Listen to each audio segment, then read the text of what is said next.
My name is John Turner, and for years, I thought I was living the American dream, a successful career, a beautiful home in New York, and a wife I believe was my partner in everything, Jessica. To the outside world, we looked perfect. Friends often said we were the couple who had it all: ambition, love, and a future without limits. What they didn't see were the cracks slowly spreading beneath the surface. Jessica was charming, ambitious, and sharper than anyone gave her credit for. At first, I admired that drive. It was one of the reasons I fell in love with her. But soon, I realized her ambitions weren't aligned with mine. They weren't even about us. They were about power, money, and control. When her company promoted a slick, silver-tongued executive named Richard Collins to be her new boss, the dynamic in our marriage began to shift. Late nights at the office, secretive phone calls, and a coldness in her eyes I had never felt before, it all became the foundation of a betrayal so calculated it nearly destroyed me. But Jessica underestimated one thing: silence can be louder than rage. And my silence came signed in ink on divorce papers. Before we begin, I would appreciate it if you like this video. You can help me continue to spread the meaningful lesson. If you haven't subscribed yet, I recommend you subscribe and turn on the bell so you don't miss any videos. If you like this video, please comment 1. If you don't, please comment 0 to let me know so I can make a better video for you. Now, let's get started. They say every marriage begins with a dream, and for a long time, I thought mine was the kind of dream people envied. I met Jessica at a charity gala in downtown New York City, where polished professionals mingled over wine and soft jazz, pretending they were there to make a difference while mostly just networking. She was magnetic the moment I laid eyes on her. The way she carried herself, confident, elegant, completely at ease in a room full of people who were all trying too hard, made me believe she was different. I was drawn in by her laugh, the kind that made heads turn, and by the sharp wit that matched my own. We connected easily that night, like two puzzle pieces that had been searching for each other. Within a year, we were married. Our wedding was a lavish affair at a rooftop venue overlooking Manhattan's glittering skyline. Friends toasted us as if we were destined for greatness, and I believed them. In those early years, life felt seamless. I worked in finance, building a stable career with long hours but steady progress. Jessica had a position in marketing at a mid-sized firm, where she quickly made a name for herself. Together, we moved into a brownstone in Brooklyn, one of those charming old buildings with creaky floors and character in every corner. We painted the walls ourselves, filled the shelves with books and photographs, and built a home that felt alive. On weekends, we would stroll through Central Park, hand in hand, grabbing coffee from a cart and pretending we were just another young couple discovering the city. I believed that happiness was in those small moments. The way she'd slip her arm through mine, the way she'd rest her head on my shoulder when she was tired. Looking back now, I realized I was more in love with the idea of Jessica than with the real person standing beside me. She was beautiful, ambitious, and seemed to thrive in the spotlight. She knew exactly what to say at parties, how to win people over, how to leave an impression that lingered long after she'd walked away. I mistook that charm for loyalty, that ambition for partnership. It wasn't until years later that I would understand how those same qualities could be sharpened into weapons. For a while, though, life was good. We had our routines. Dinners at little Italian restaurants tucked away in the West Village, lazy Sundays reading on the couch, trips out of the city to escape the chaos. Jessica loved the Hamptons, long weekend by the water, sipping wine as the sun went down. I loved watching her there, relaxed and carefree, her hair catching the light. But even in those perfect moments, there were signs I ignored. She was restless, always looking for the next big thing. More money, more status, more recognition. When I got promoted at work, she celebrated. But her first question was always, "What's next?" When we bought the brownstone, she enjoyed it for a while before suggesting we should start looking at bigger places uptown, closer to the people she wanted to be seen with. I chalked it up to ambition, a hunger for life. After all, wasn't that what made America great? The drive to never settle, to keep pushing forward? But ambition without limits is like fire. It can warm you, or it can burn everything you've built to the ground. I didn't see the fire then. I only saw the glow. Our marriage, at least on the surface, was solid. Friends envied us, colleagues respected us, and family gatherings painted us as the couple who had it figured out. But behind closed doors, there were cracks. Jessica's phone was glued to her hand. Her work, emergencies multiplied, and her laughter, the same laughter that had once captivated me, became rarer in our home. There was one night that sticks with me, even now. We were at a dinner party hosted by one of my colleagues. Jessica was radiant, the center of attention, making everyone laugh with her quick humor and clever observations. I watched her from across the room, proud and yet oddly unsettled. She thrived on admiration, and I realized that it didn't matter who it came from. She craved it like oxygen. After the party, as we walked back to our car, I told her how stunning she had been that night, how proud I was to be her husband. She smiled, but it was distracted, as if her thoughts were already elsewhere. That was the first time I felt it, that she was slipping away, piece by piece, into a world I couldn't follow. Still, I fought to hold on to the illusion. I convinced myself that every marriage had its ups and downs, that busy schedules and long hours were normal, that as long as we kept moving forward together, we'd be fine. I wanted so badly to believe in the story we had written for ourselves that I ignored the edits she was making behind the scenes. The truth is, I was blind to the way her ambition was no longer about us, but about her, blind to the way her gaze lingered a little too long when powerful men entered the room, blind to the fact that love, real love, doesn't demand constant validation from the outside world. But hindsight is always cruelly clear. At the time, I told myself we were still building, still growing, still chasing the life we wanted. I didn't know then that Jessica had already begun plotting a different future, a future where I was no longer part of the story. And so, what I thought was a perfect marriage was, in reality, a house built on shifting sand. It looked strong from the outside, but beneath the foundation, the ground was already eroding. I see it now, every detail, every warning sign I ignored. But back then, in those early years, I truly believed we were unstoppable. I believed in Jessica. I believed in us. That was my first mistake. Looking back, the cracks in my marriage to Jessica didn't appear overnight. They started small, like hairline fractures in a pane of glass, barely noticeable until the pressure made them spread. At first, I brushed them off as normal marital challenges. Life in New York was demanding. My job in finance required long hours, and Jessica's career in marketing was picking up steam. Stress, deadlines, and fatigue seemed like reasonable explanations for why our once effortless rhythm had begun to stumble. But subtle shifts can be more dangerous than loud fights. Arguments come with honesty. Silence comes with secrets. I began noticing little things. Jessica used to be open with her phone, leaving it on the kitchen counter or beside her on the couch.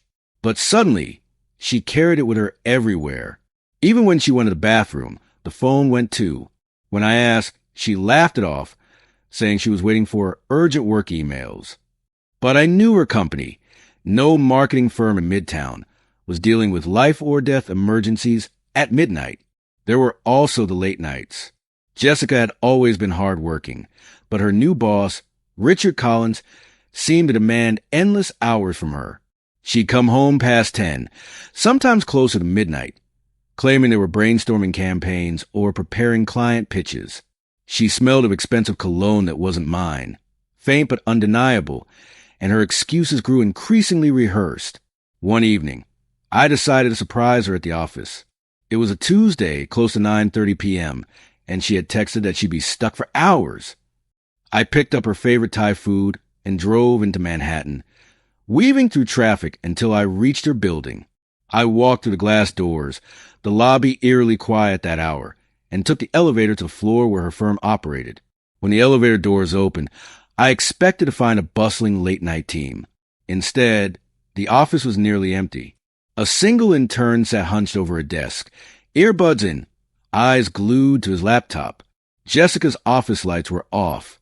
I asked the intern if Jessica was around, and he looked at me blankly. "She left hours ago," he said. I stood there for a long moment, the takeout bag growing heavier in my hand. My pulse thudded in my ears. Jessica had lied.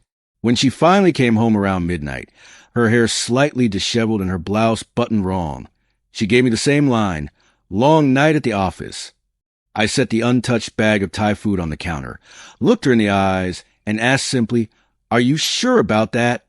She froze for half a second, long enough to confirm my suspicions, before breaking into a dismissive laugh. "John, don't be paranoid," she said, brushing past me. "You know how demanding Richard is. He makes us stay until everything is perfect." Her words might have worked if I hadn't already known the truth. Still, I swallowed my anger. I wasn't ready to confront her, not without proof.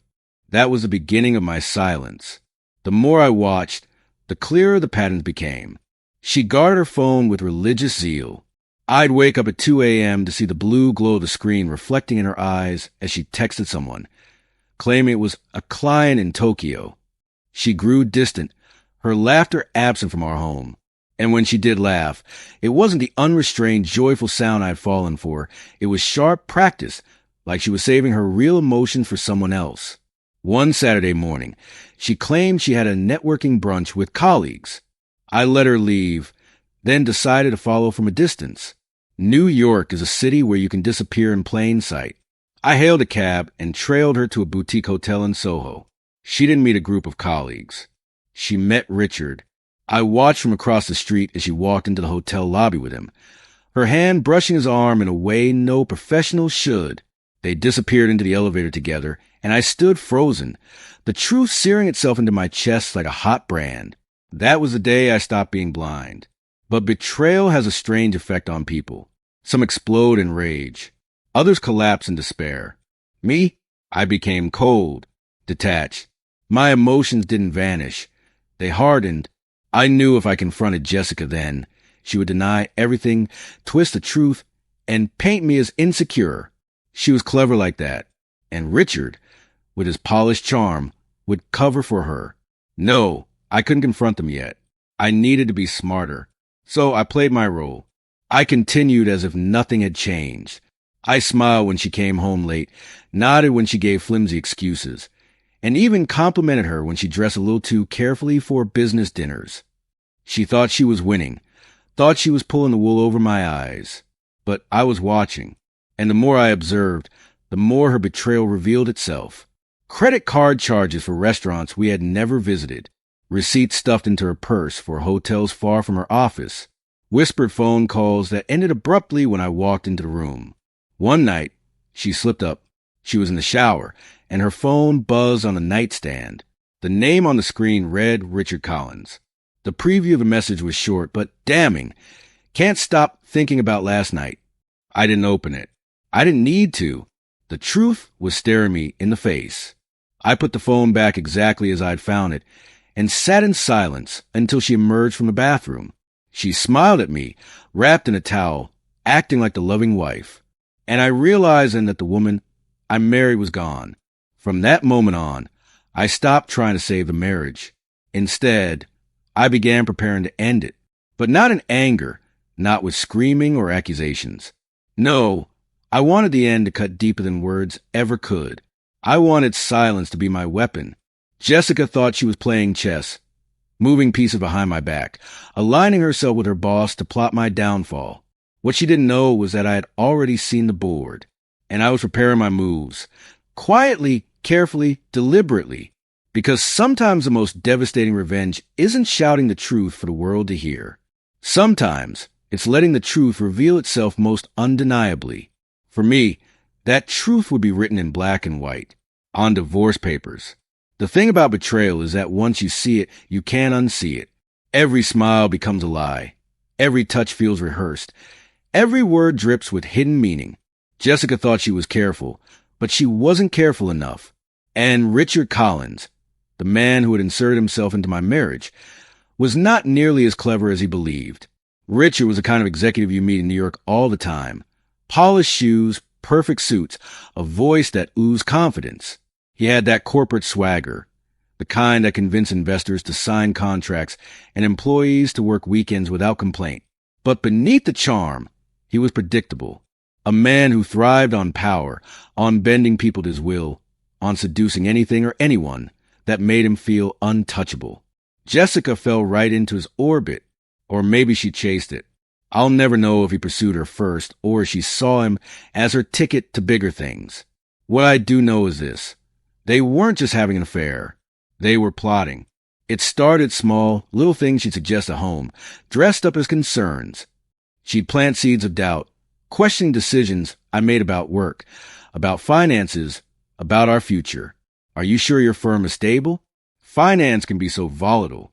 Or maybe we should diversify our accounts just in case. At the time, I brushed it off, thinking she was simply anxious. But those concerns were calculated. She wanted me insecure, unsteady, vulnerable. And then there were the comments about Richard. She spoke of him constantly, hiding her admiration behind professional excuses. Richard is brilliant. Richard has such a vision for the company. Richard thinks I have real leadership potential. It wasn't just respect. It was worship. And I knew where that road led. I remember one night at a corporate dinner where spouses were invited. Richard made a toast, praising his team. His eyes lingered on Jessica longer than they should have. She beamed back at him, her smile too intimate, too familiar. When the applause faded, Richard leaned over and whispered something in her ear. She laughed. A soft, private laugh she hadn't shared with me in months.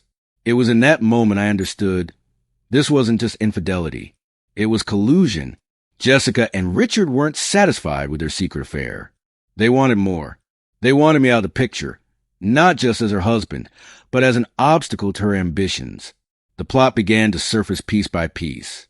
Jessica grew bolder, pushing me toward risky investments, encouraging me to take bigger financial leaps than I normally would. She insisted we should refinance the brownstone, free up cash, and expand. But the deals she nudged me toward had Richard's fingerprints all over them. Opportunities that seemed golden on the surface, but crumbled under closer inspection. I realized they were steering me into traps, places where I could lose everything. At the same time, Jessica worked on eroding my credibility. Subtle digs in front of friends, painting me as out of touch, overworked, and distracted. She made me look like the weak link while positioning herself as a sophisticated, ambitious wife with a promising career. The more I observed, the more it became clear. Jessica didn't just want to betray me emotionally. She wanted to dismantle me. My career, my finances, my reputation. She and Richard were mapping out my ruin. One night, as she slept beside me, her phone buzzed. Against my better judgment, I looked. The message from Richard wasn't flirtatious. It was strategic. If he takes the bait, we'll have leverage. Make sure he signs off by next week. My blood ran cold. This wasn't just an affair. This was a conspiracy. Jessica stirred and turned toward me in her sleep, oblivious.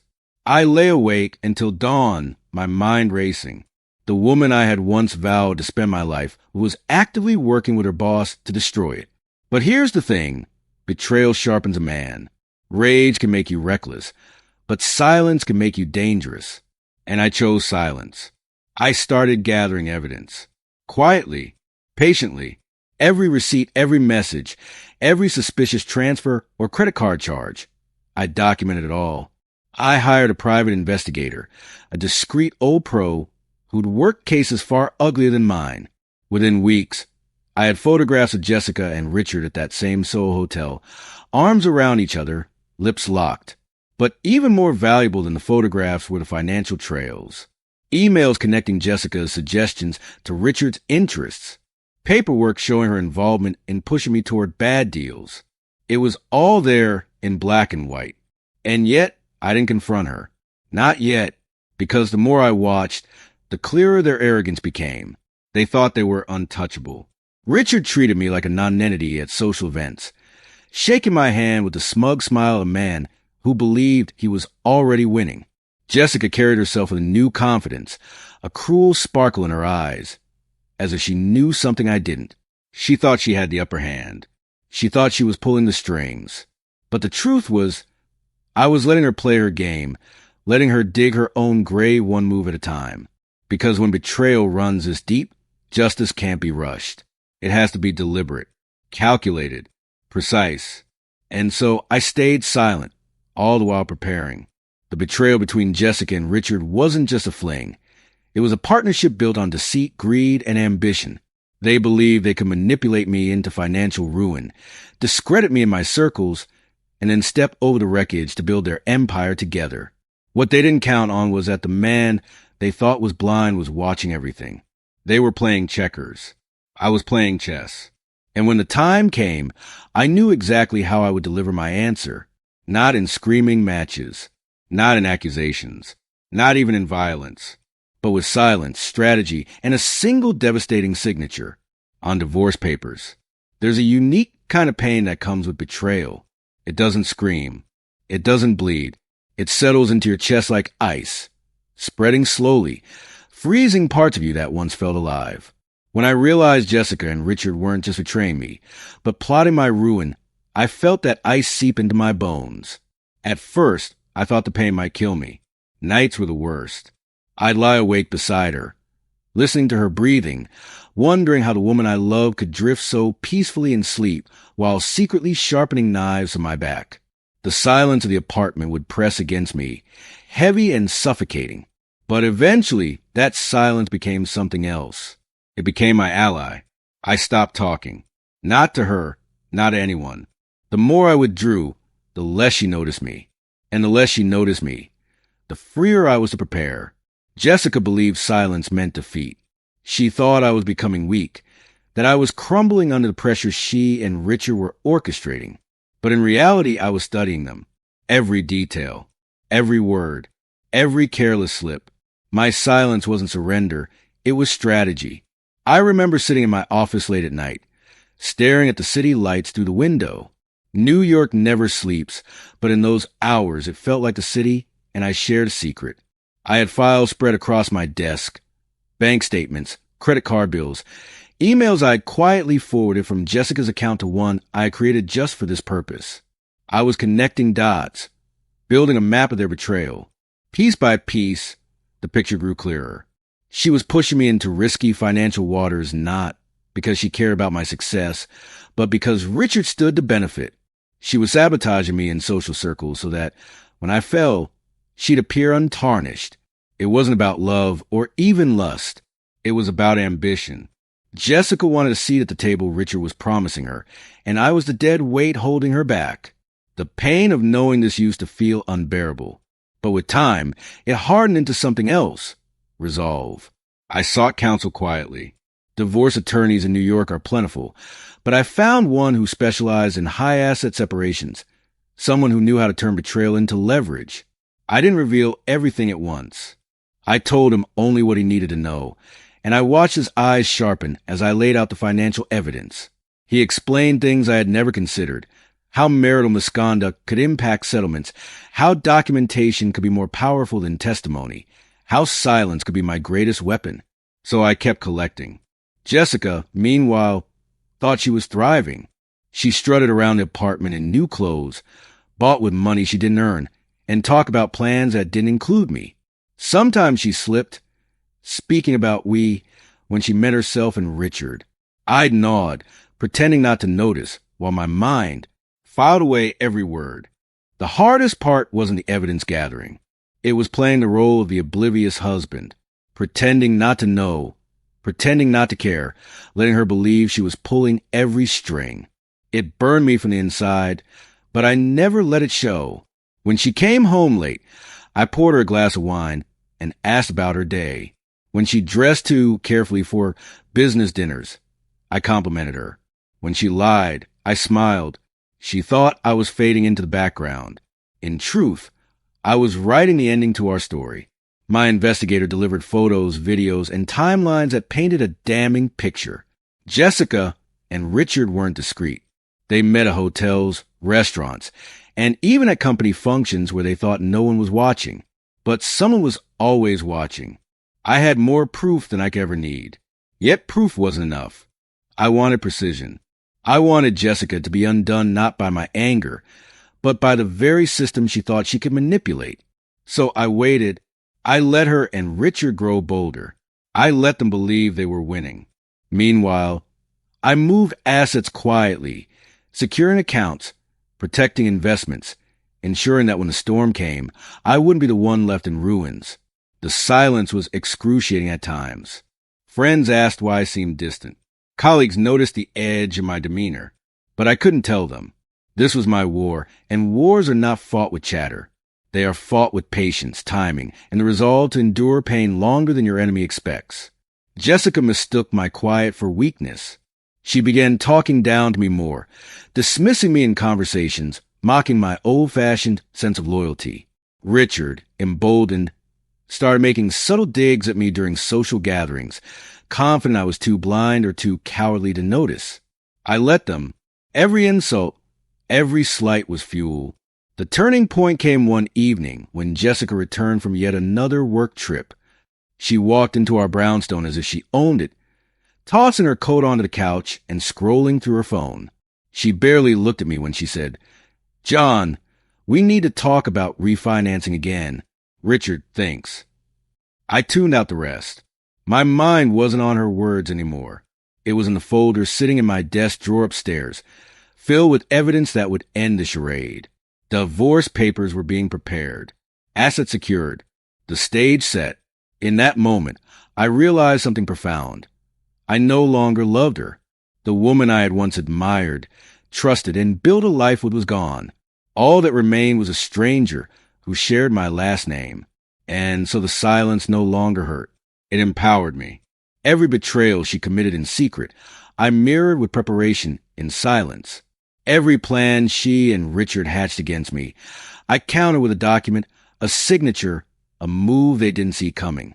Silent pain had become silent planning, and planning had become power. When the day came, I wouldn't scream. I wouldn't beg. I wouldn't even accuse. I would let the papers speak. There's a strange calm that comes when you know the end is near. Not the kind of end marked by despair, but the kind where you've taken control of the narrative. For months, I had lived in silence, gathering evidence, securing assets, and watching Jessica and Richard weave their web of deceit. They believed they were building a future together, while in truth, every step they took only tightened the rope I was preparing to pull. The divorce papers were ready, thick, heavy with detail, armed with evidence that would make denial impossible. My attorney had been meticulous. Every late-night hotel visit, every financial maneuver, every reckless text message had been cataloged, notarized, and filed. To an outsider, they were just papers. But to me, they were a weapon, one that required no shouting, no confrontation, no bloodshed, only a signature. The day I decided to serve Jessica the papers was just another Tuesday in New York. Ordinary on the surface, extraordinary beneath. She left that morning dressed sharply for work. Another important client meeting on her calendar. I kissed her cheek as she left, the same way I had done for years. Except this time, my lips touched not love, but finality. I spent that morning finalizing the last details with my attorney. The plan was simple but devastating. Jessica would be served at her office, in front of Richard. I wanted her facade of control to crack in the very environment where she believed she held the most power. When the moment came, I wasn't there. I didn't need to be. But I later heard the story in detail from the process server, and I replayed it in my mind countless times. Jessica had been in Richard's office, the two of them reviewing some presentation. She was confident, laughing, likely believing her schemes were on track. That was when the server entered, briefcase in hand, and asked, "Jessica Turner?"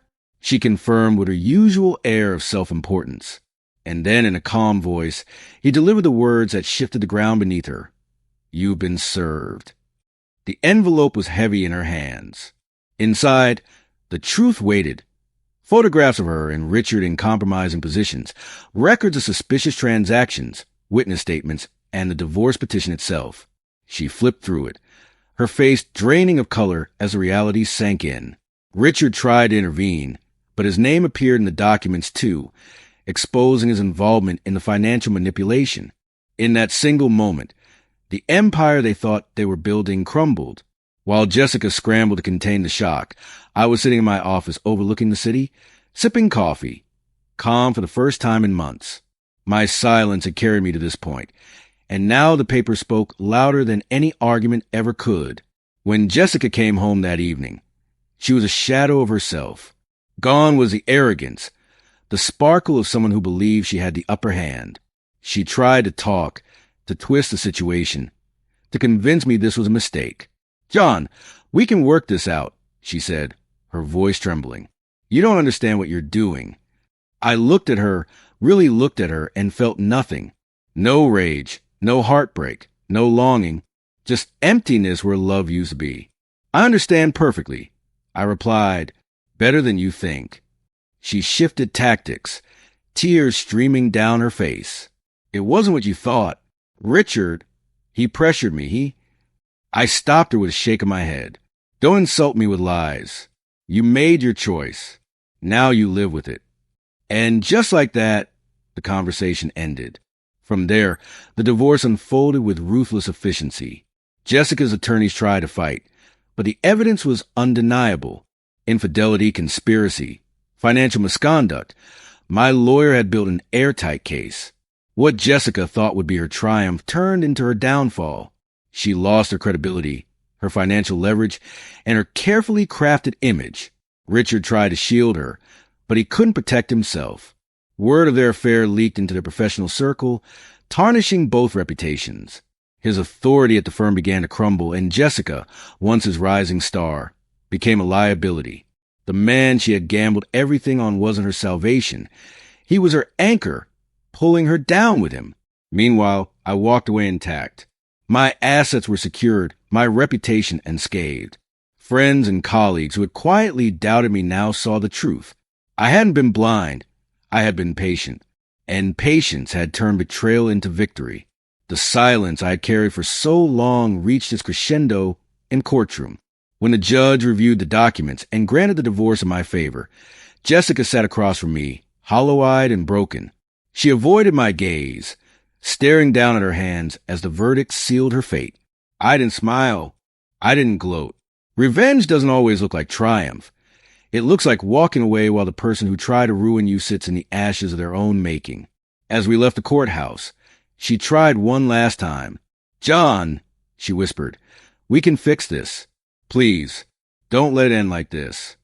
I paused, looked at her, and said the only word she deserved. "It already ended. You just didn't notice until now." Then I walked away, the divorce decree in hand, the final punctuation mark on a story she thought she controlled. The papers had spoken, and they had spoken louder than I ever could. The weeks after the divorce felt surreal.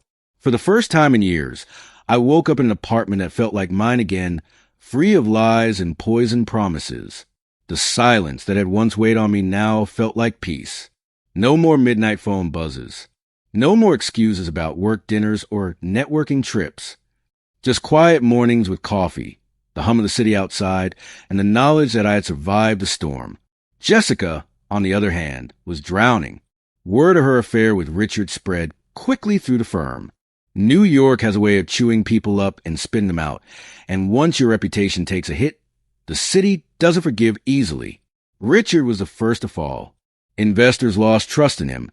Clients pulled accounts, and within months, he was asked to resign.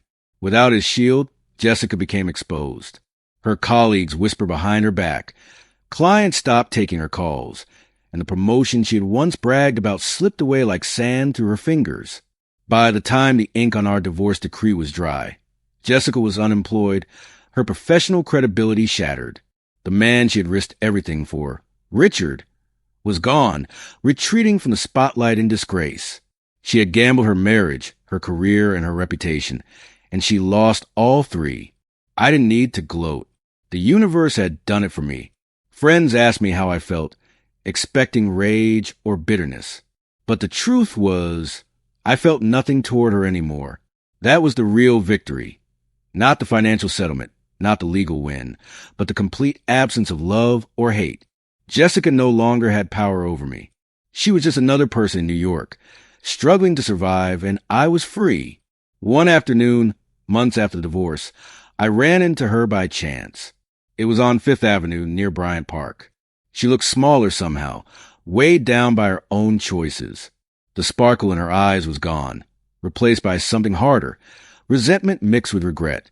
She tried to smile, but it faltered. "John," she said softly, "you look good." I nodded. "I am good." We stood there for a moment, two strangers with a history too heavy to carry into the future.